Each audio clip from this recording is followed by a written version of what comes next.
Hello, welcome to the next video in the Gatekeeper video series. My name is Aaron Bieber.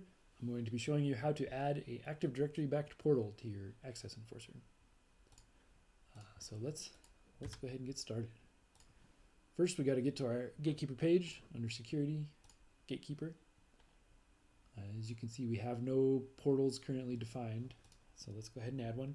We're going to call it AD for Active Directory. Our server is at this IP address, and our domain is abc.local.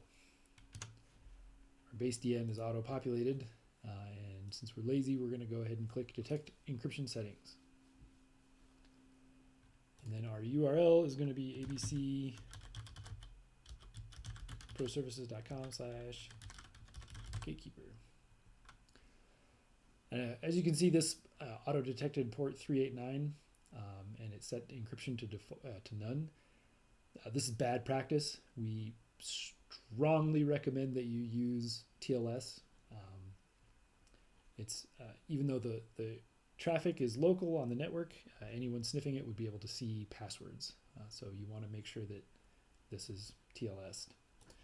And we're also going to set our enrollment password. And let's save the portal. And Gatekeeper settings are being activated.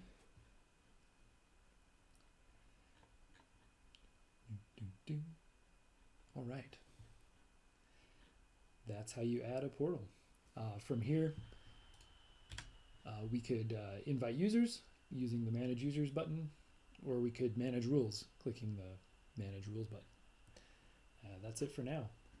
For more videos on how to manage users or rules, check out the next videos in the series.